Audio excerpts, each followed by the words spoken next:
It's a very typical thing. It takes you about 6 weeks, and it costs about $1,000 to get the training. Is that a lot or a little? You decide. Now let's say you want to do African hair braiding, okay, which is a typical first job for single women with little kids in the home.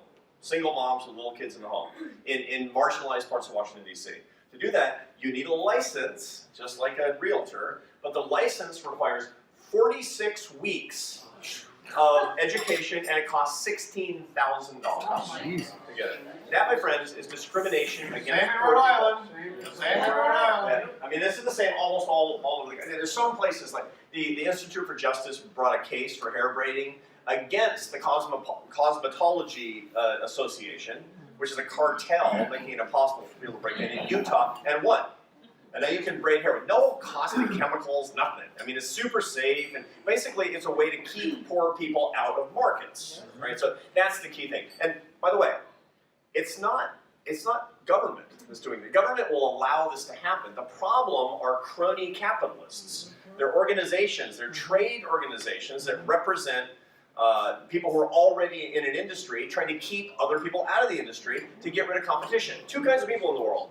You want to win competition, you want to shut it down. Only two kinds of people in any kind of competition. And people that are dedicated to shutting down competition and hurting poor people are really villainous in our society. How do you fix that? You publicize that. You don't think anybody, I mean, everybody in America is sympathetic to the people who are poor and are just trying to run a business and are trying to braid hair, for Pete's sake. This is especially important for conservatives to do. Conservative people need to go to the parts of our cities and the parts of our societies where conservatives typically don't go and don't feel welcome, and find the people who need to be lifted up and make allies of those people by making their cases public. We need to go in Washington, D.C. to Anacostia and show cases of women who can't make their living because they can't afford to stop taking care of their kids and working for 46 weeks and spend $16,000. But what happens here in Rhode Island is one, you're blackballed, and those who have the financial means to do as you are saying to do are afraid that their counterparts are going to also, keep them at bay. Right. That is happening, and it's a reality.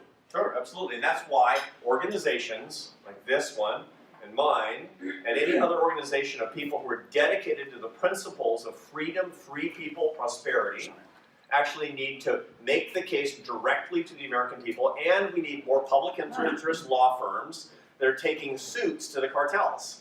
You need two things. You need a communications effort, and you need a legal effort on this to break down these. I mean, again, if we don't do it, who's going to pay? Poor people. And they're going to be unseen and unheard, and they're just simply going to stay poor. And they don't want to be poor, because nobody wants to be poor. There's no nobility in that. So that's actually the two things that we need to do. And we need great organizations that are dedicated to those two branches of making sure that these causes are litigated and these causes are well known in the public sphere.